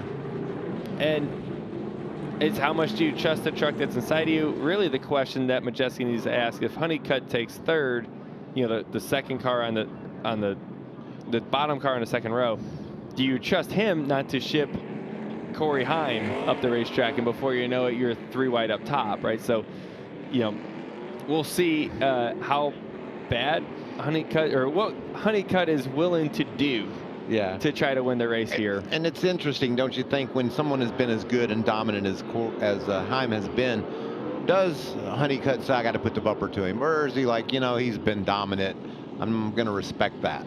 Yeah, I don't know. I mean, it depends on who you are, and like, I mean, I say it all the time, NASCAR racing will test your morals in a lot of ways, and especially as the playoffs go around. So what are you willing to do, right? And we're all going to learn tonight what Caden Honeycutt is willing to do. He's been fun to watch on restarts, and you see it says the trip back there on the deck lid, the rear spoiler there. That is the Triple Truck Challenge. Tonight is the first of 3 races, so the driver who is eligible that wins the race or finishes highest, right now it looks like it'll be an eligible Truck Series regular, they get to take home a $50,000 bonus. So a lot of extra money on the line.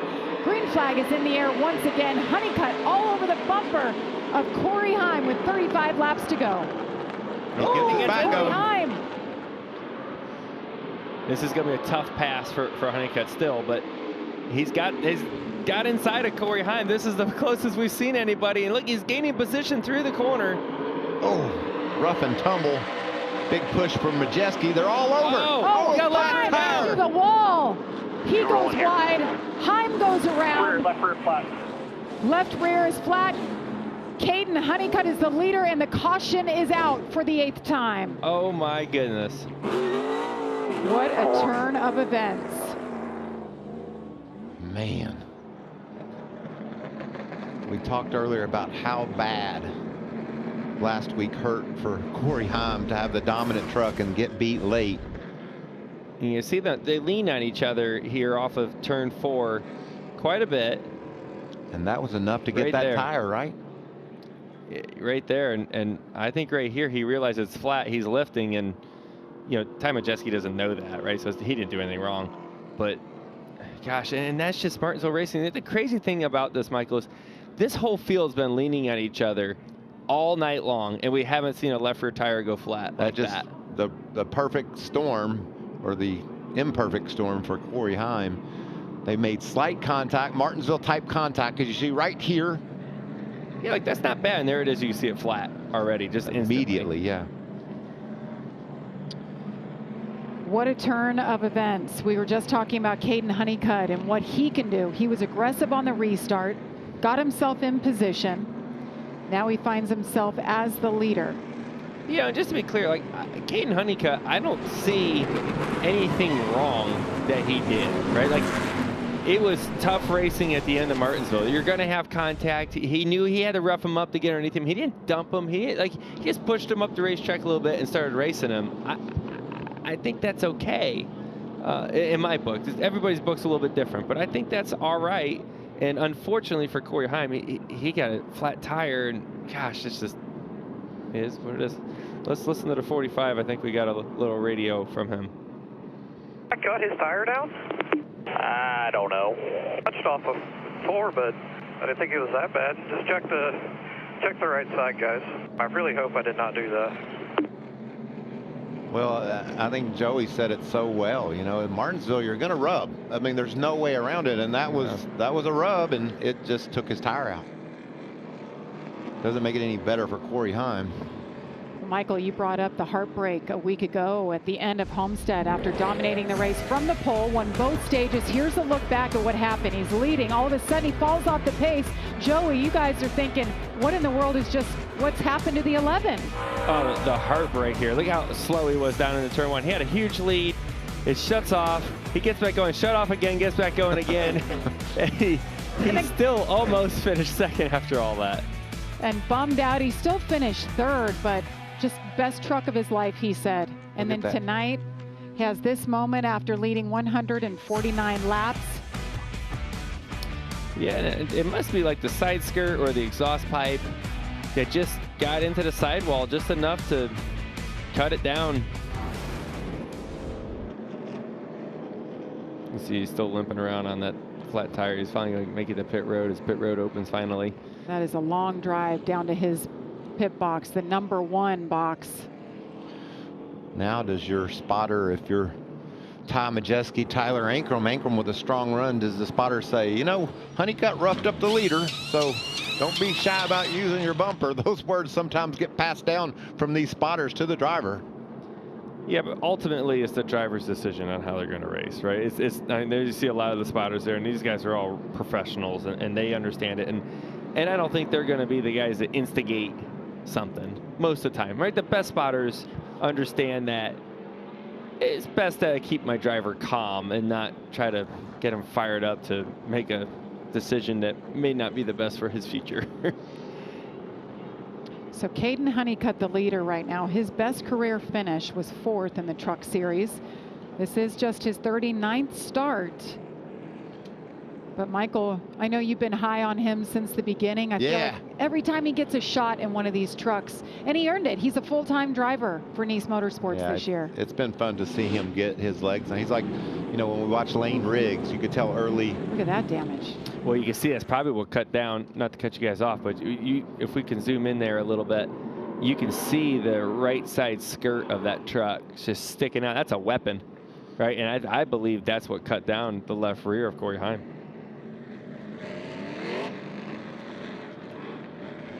Was that a so interesting to the bottom here for Majeski? That's right. Majeski went for the inside of the second row. Ankrum takes the front row. What about Ankrum?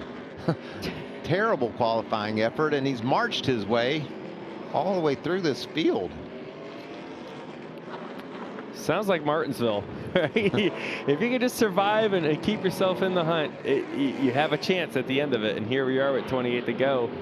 200 lap break came from 24th all the way to the front row here late in the going. That's got to be a great feeling.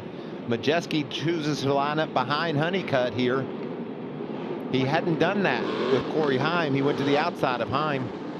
It's been 128 races since Tyler Ankrum went to victory lane. He restarts on the front row. Caden Honeycutt, green flag is in the air. 27 laps to go at Martinsville.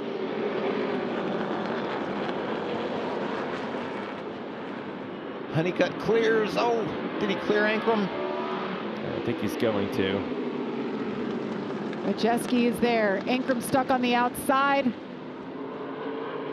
And as those two race side by side, this is going to give Honeycutt a chance to get away from Majeski, but I do believe Majeski has the second best truck if he's able to get cleared here. And there's Daniel Hemrick right there behind Majeski trying to size him up. I say the second best truck to Corey Heim. So now I believe he has the best one if he can go up there and chase him down. Look at Ankrum. He decides to give up that second spot and roll in behind Majeski, holding off the 19 of Daniel Hemrick. Hemrick having his best race of the season. Since coming back to the truck series, it's 3 wide. Oh no, not again. Gio Ruggiero in the 17 trying to hang on.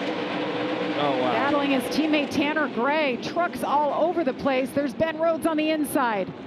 I cannot believe they didn't wreck. They're not done yet. They're 3 by 3. 2 rows now. There's Corey Heim. Back on fresh tires, trying to make hay right now. Oh my goodness. There's a lot going on. What about Mozak? Had that penalty and now he's trying to battle back. That's all a battle for 20th. They're racing that hard. Looks like Talladega. That's a huge fender rub on. That's Willie. 07 William Byron. Guys, we haven't talked much about him. He's kind of been mired there from trucks all around. There they go. That was that group of trucks, too, that were 3 wide for a long time. Tanner Gray in there. Jack Wood, Grant Enfinger. Oh, it's been a rough night for Grant Enfinger. Just not happy with that race truck. So the caution is out for the 9th time. Caden Honeycutt continues to lead. Here's what happened. That was just a matter of time. Dawson Sutton slow up top. Grant Enfinger into Tanner. Yeah, everyone kind of ran out of space there. Look at that mess. There were sparks off of Grant Enfinger's truck as they went into that corner, and it makes me wonder if that truck had a flat right front, because it did kind of take off up the hill quite a bit. I almost wonder if he had a flat right front going down into the corner. Mm-hmm. I'd have to see that one more time to really say that's for sure what happened. But those sparks in the braking zone before he made contact would tell me that that right front might have been down. And that's the result of 3 wide at Martinsville for a couple of laps. Grant will bring that number 9 to pit road.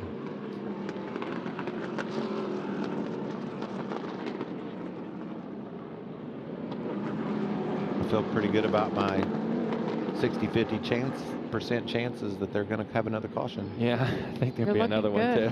Looking good, Michael. I don't think that it might not be over. Remember that $50,000 is on the line for the winner here. These are all eligible drivers. How cool that would be.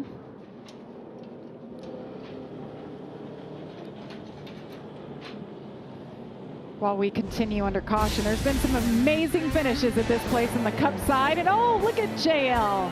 How about this battle, Joey?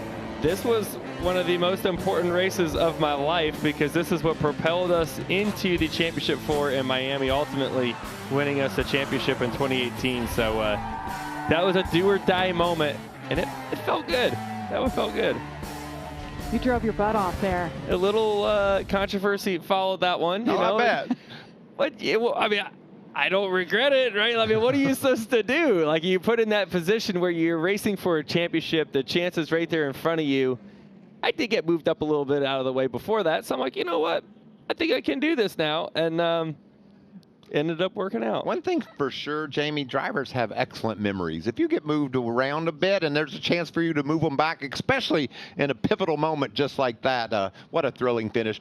What a place Martinsville is, though, for those types of moments over the years. There are highlight reels of this place, of the finishes like yours, Joey. I mean, we're going to see more of that on Sunday, no doubt. We've seen a little bit of that tonight in the Truck Series, of course, Xfinity tomorrow. But I love this place. It just lends itself to finishes like that. Well, it does, because everybody is that close, right? When you put bumper to bumper just like that, going, you know, at pretty slow speeds around here at Martinsville, you're asking for it, right? Like, you're asking for trouble. It's going to happen. And everybody has a line, right, Michael? We talk about this all the time. What is driver code? What does everyone accept? What do they not? What kind of contact's okay? And, you know, if you're going for a win, you know, I think a lot of times you're going to have to expect some, you know, some bumping and banging. Getting spun out is a completely different story, right? I don't think anyone wants to do that or wants to see that. But I think a little bumper tag is kind of expected here at Martinsville. I think it goes way back. I remember my brother winning a race here when the two cars racing ahead of him got together and he was able to sweep by them. And that was back in the 80s. So bumping and banging at Martinsville certainly isn't anything new, for sure. That's part of NASCAR racing. It is part of our roots. And, you know, Kevin Harvick, he had the podcast, and you heard Kyle Petty on there on what is acceptable and what isn't, and you know, are things different today than it was, you know, 20 years ago? Well, yeah, absolutely. But gosh, when you come to a track like this, I don't think it has changed much. 17 laps to go here. If you're looking for NHRA Top Fuel All-Star Callout, that is coming up next right here on FS1. What do you think, Michael? Do we see another caution? Yes. Yes, I don't see any way around it. There's just too many competitive trucks. And I think that's a big part of it, Joe. You talked about back in the 80s and 90s. There wasn't 20 trucks on the lead lap coming down, or 20 vehicles on the lead lap coming down to the end of these races. So there's just so many more vehicles that are battling for these wins as Majeski chooses the bottom again behind Honeycutt.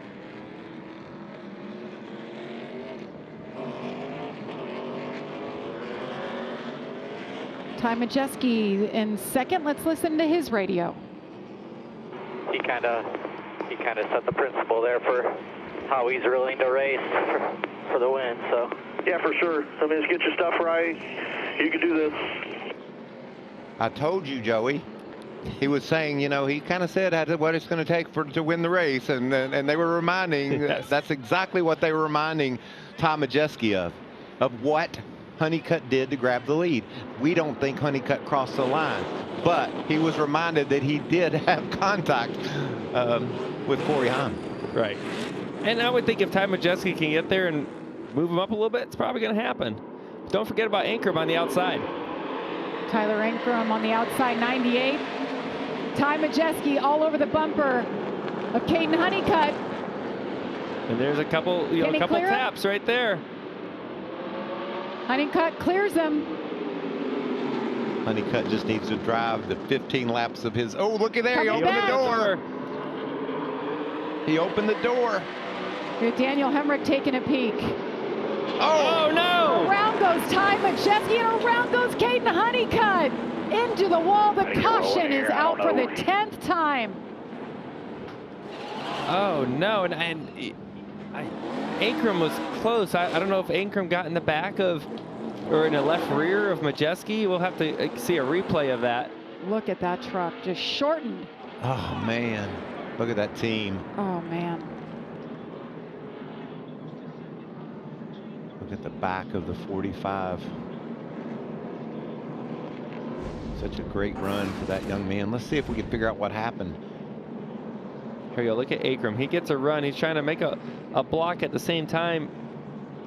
I don't know from there. Majeski might have just got loose on that entry. What do you think?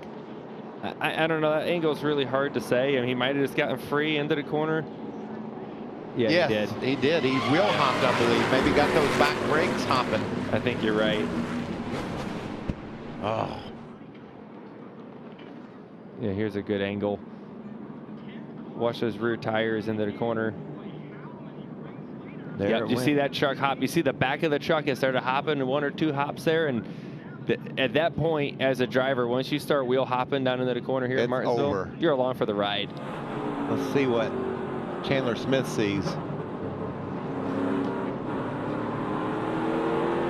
He sees himself drive up to the 4th spot. He's going to start on that 2nd row if he chooses, or the 1st or 2nd row, depending on what happens ahead of him. This truck's been solid all night, but right here, Majeski just makes a mistake on entry. And you saw his hands, it whipped. He couldn't do anything about it. That was a mistake. Yeah, once you've made the mistake of driving in too hard and getting on the brakes too quickly and get the back of that truck wheel hopping with these truck arms the way they are, it just bounces like a basketball. It keeps, each bounce gets worse and worse, and if you can't cut the speed, you're done. It's like the rear tires are literally jumping off the ground. You have no tires on the ground, and that's what, you know, the result is. And unfortunately for Caden Honeycutt, nothing he did wrong, right? I mean, he's going to go back and look at how he opened up the door off of turn 4. Yes. And let that be a possibility. Second time tonight we've seen the leader go around and bring out the caution. Saw it happen to Corey Heim earlier tonight. Corey Heim working his way back up. He's back up to 14th. And guys, look who the leader is. Tyler Ankrum, 128 races since he last found victory lane. That was back in 2019. And this guy qualified 24th. That tells you the storyline of this race here tonight in Martinsville. So many guys that have been at the front have found themselves spun around, and he's just been steady and consistent to the front. But this thing is far from over. Far, far from over. A lot of stuff still can happen, and we've seen the last 2 cautions come from the leaders. So coming from the very front here, well, not the last 2, but a few of them at least have been from up there. Look who's in second. Daniel Hemrick. The guy started his career in the Truck Series, goes to Cup, goes to Xfinity, wins the championship, has never won a race in the Truck Series. He's sitting second right now. And again, we're going to talk about the choose. What do you do? Well, if I'm Daniel, what do you do, Joey? I'm taking the 2nd row on the bottom, bud. That's 10 to go at Martinsville. I think that's the only option. Here we go. Jake Garcia has been strong tonight too, guys, in that 13. Oh, he couldn't make up his mind. Jake Garcia is going to go to the front row. So Hemrick will be on the bottom, 2nd truck in line. How about Connor Mozak? And he's back up onto the 5th row. He had that penalty for restart violation. The restart violation there for going under, changing lanes before the start-finish line, which is questionable. And he's done a good job bringing himself back into the top 10 right now. Look at this, the top 5. Only 2 of them have a win to their credit. Tyler Ankrum, I think Tyler Ankrum just needs to run the 8 best laps of his career here to get this victory and maybe get away from Daniel Hemrick and not let him get into the back and give him a shove. Daniel's a very, very respectable driver, but man, we're talking about a grandfather clock on the line here, and we've seen these leaders do about anything so far. Green flag in the air. Tyler Ankrum. Jake Garcia, I think, missed a shift maybe or something. The outside lane stacked hard. Look at Daniel Hemrick right there. Ankrum in the 18 truck. Bill McAnally, Hilgeman Racing. They dominated these 2 races last year. They hit the setup right tonight, Michael. You talked about it. He qualified mid-pack, leading this race now with 7 laps to go. Now he's just cheering for all these cats to keep it together. Don't spin each other out. Matt Crafton is slow on the track, trying to hang on to it, trying to get to pit road to stay green here. This is the most 3-wide racing you've ever seen at Martinsville. It's amazing. Oh, no. Lane Riggs. Straighten him out. Straighten him out for him. Flawless Allen, thank you. I think he actually fixed his fender rub as well while he was at it. And look at Hemrick. He's closed. As the leader crosses the line, we've reached our Craftsman. 5 to go. It's Tyler Ankrum, Daniel Hemrick. Hemrick's better. He gives him the bumper there at the 2/3 mark, able to get underneath him down in the turn 3. Chandler Smith back there in 4th, closing the gap up off at turn 4. They go around. There's that 88 truck that's been slow on the track. 18's impressive up on that outside, hanging in there, but Daniel with a nice blast off the second turn. What a battle. 3.5 laps to go. Daniel Hemrick in the 19 truck trying to bring it home for his first career truck win. He's got control of the race. Tyler Ankrum back in second. He did a good job passing him clean, but right now he better run. Martinsville has produced more first-time winners than any other track. It's happened 11 times. Daniel Hemrick trying to make it a 12th. And he is driving away. That truck looks really good, much better than Ankrum right now. He just needs everybody to keep him straight for another half lap. The 19 truck, they went to victory lane twice last year, but this is a completely rebuilt team, different crew chief, different driver. White flag is in the air, 1 to go. Daniel Hemrick, he's gone to the Cup Series, Xfinity Series, back to Cup, and this year came back to the Truck Series where it all started. He has worked his career off trying to get to victory lane, comes out at turn number 4. Daniel Hemrick, checkered flag, he wins it at Martinsville Speedway. And he picks up that $50,000 bonus for the Triple Truck Challenge. The kids are going to victory lane. Great run. Oh my gosh. Thank you, Bill. Back that way. Josh, congrats on your personal, man. Good crew. Badass job. All of you, thank you so much for believing me. Josh Graham, the new crew chief on board there. I know Hemrick's wife, Kenzie, their 2 daughters were all on pit road tonight at the start of the race. Joey, this guy's been around a long time. For this moment to happen, for him to finally find that victory. You said it. Daniel Hemrick's been, you know, around the block a couple times, right? He's been to the Cup level, he's been to the Xfinity level, he's doing the truck stuff now. But you said it. There's no moment like winning a NASCAR race. I don't care what division it is. It feels great. But being able to celebrate with your family, right? And we're going to see that here in a minute, I'm sure. Kenzie's probably getting the kids to wake up again, maybe. They might fall. It's past bedtime for little ones. But okay. It's worth waking them up to go get the pictures in victory lane and celebrating together. All right, so if I remember this right about Daniel Hemrick, guys, when he gets out, he used to do a backflip. That's been a wow. That's been a minute. It's been a minute. He got that win when it counted most at Phoenix. He won the race and won the Xfinity Series championship. You think he's still got a backflip in him? He ain't that old. We're going to find out. He's got that Napa helmet on, looking good. Doing it with the helmet on, I think, well, smart, but harder. Sketchy. Oh, gosh. Is he going to do it? He's like, wait a second, let's take this off. Ah, this is big. I think he's going to do it. What a moment. 50,000 bonus from Craftsman for that Triple Truck Challenge, but that grandfather clock, he'll have that forever. Here we go. Whoa! Gonna do it off the top. Whoa! Yes! He sticks it. That was awesome. And it looked like it wasn't even hard for him. That's amazing. What a feeling. Look at that smile. Josh, he's coming your way. What a journey it's been for Daniel Hemrick, an Xfinity Series champion, but never won a race in the Truck Series until tonight. And of course, he celebrates with the backflip. Daniel, that truck really came alive towards the end of that race. Talk to me about that battle you had with your teammate in the 18 truck, and what ultimately led to this victory. Man, I've been losing my voice here all week. I think I saw you earlier today and didn't really have one, but we found the way there at the end.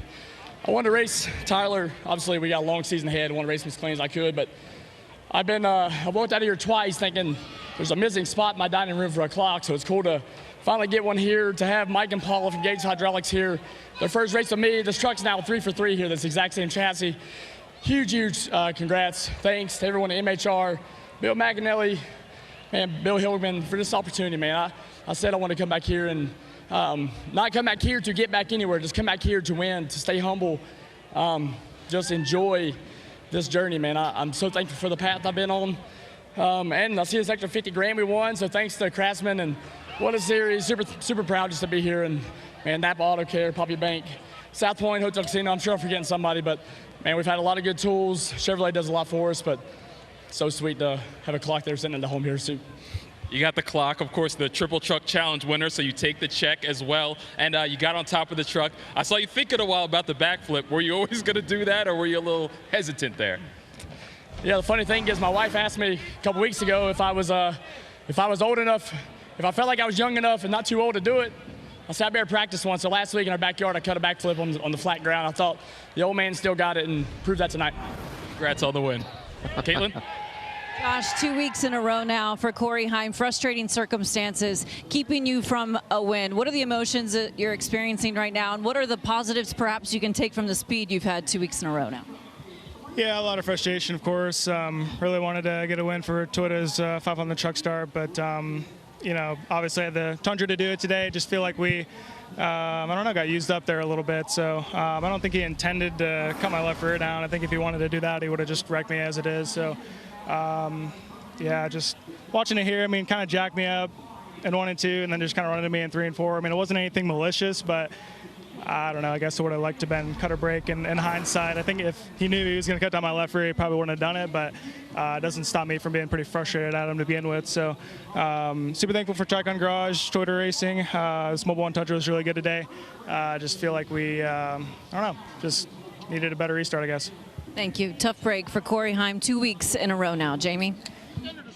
Yeah, Corey Heim just dominated. Started on the pole, won stage 1, won stage 2, led 149 laps. And then his issue happens, and that just shook everything up. Yeah, I think he's handled that about as well as he could after getting squeezed into the wall and losing that tire. Obviously a dominant truck, but he understands this is a pretty tough little racetrack too. Yeah, I think his perspective was really, really good on that and the way he handled that. But what I took out of that interview more than anything is he looked at it as a winner would and said, maybe I just needed to get a better restart to get away. He looked at what he can do better instead of blaming it on someone else racing him. That's a true winner move. I just love how Daniel Hemrick said he practiced a backflip in his backyard. He could feel the wind coming, baby. I love it. He called himself an old man. He's only 34 years old, but he gets it done tonight. His teammate Tyler Ankrum finishes in second. You saw Bill McAnally down there hugging him. What a moment. And we talked about Corey Heim a lot tonight, I know, but he did drive all the way back up to 6th to finish. And there we see William Byron in 14th. He had that fender out there at the end, got beat up a little bit. Dr. Patrick Staropoli got a top 20 there in the 84 truck, started last, finished 20th. Good job by him. Rough night for Grant Enfinger. You saw him. And Frankie Muniz ended up pulling off early. And Corey Day just not getting the results that he hoped for when he made the transition over here to part-time truck racing. But he's making his Xfinity Series debut tomorrow, so a lot more on the line. There's Bill McAnally on the Bill. right. Yes, sir. Crew guys out there congratulating Daniel. Hard to find a nicer guy. You could tell by his interview how humble and thankful he is for this opportunity. Did you hear him say, I came to the Truck Series not to go anywhere else. I'm not here to use it as a stepping stone. I want to take it in and show how much I appreciate being here. Here's the pass for the lead right here. That 19 truck on the inside of Ankrum. And I think Tyler's probably totally comfortable with how his teammate raced him here. Yeah, there's obviously a very clean pass here on the bottom, wrapping the curb well. That both of them raced each other very clean. Well, let's hear from the driver of the 18 truck. Caitlin? Yeah, Jamie, he's standing by just kind of watching the conclusion of this race, watching the replay back. Anything you would have done differently, Tyler? Had a better restart and gotten away faster. Congratulations to Daniel. Can't think of a better guy, nicer guy to win. I mean, yeah, he gave me the bumper, but I mean, you're going to do that at Martinsville. So I honestly would have much rather had him, a teammate, giving me the bumper for the win so we could just get a win for MHR. But, you know, it's tough when you have a pitiful qualifying attempt like I did, looking like a rookie out there and starting 24th and having to drive through the field. So definitely thought we could run top 5 and competed all night long before all the best trucks started wrecking one another. That was another nice part, having a teammate behind me. So congratulations to MHR, to Bill McAnally, Bill Hilgelman, Liona Chevrolet. Just can't thank everyone enough. You know, so damn close, man. Like, it sucks. It sucks so bad. Well, nice job tonight. The runner-up here, Tyler Ankrum. Good to see him. Look at Ryan Blaney. We showed he started the night on pit road, and Now he goes over there and gives big congrats to Daniel Hemrick. Well, I think it goes to our point. We just talked about how nice Daniel Hemrick is. It doesn't get better. And you're hearing it all around. You're seeing the hugs and the joy and drivers congratulating him. Yeah, you don't see that for every winner. I may not see that when I win. But it is cool to see that. Daniel Hemrick is a great person, and he's been around the sport for a long time. And I think a lot of people respect the story, right? He's gone through so many challenging moments to where he's had to figure out what he's going to do next year, right? He didn't have the big, I'm going to be in the best car and do this and this and this. He's had to adjust his career a few times. So when you get success after that, I think people really respect that. And again, Ankrum was just kind in defeat. He said, it sucks, it hurts. Yeah. But he also knew that he was raced cleanly, and second was what he had tonight. I think it's just a matter of time before we see. Look at there. It's the best moment. Little boy, his little girl is there as well. So good to see. We're so happy you joined us tonight. For Michael Waltrip, Joey Logano, Caitlin Vinci, Josh Sims, and our entire Fox Sports team, I'm Jamie Little.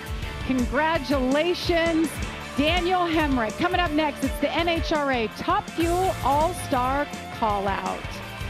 So long from Martinsville.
This copyrighted telecast may not be reproduced, retransmitted, or used in any form without the authorized written consent of NASCAR Broadcasting. NASCAR would like to thank all of our fans for your support, and we hope you enjoyed today's broadcast.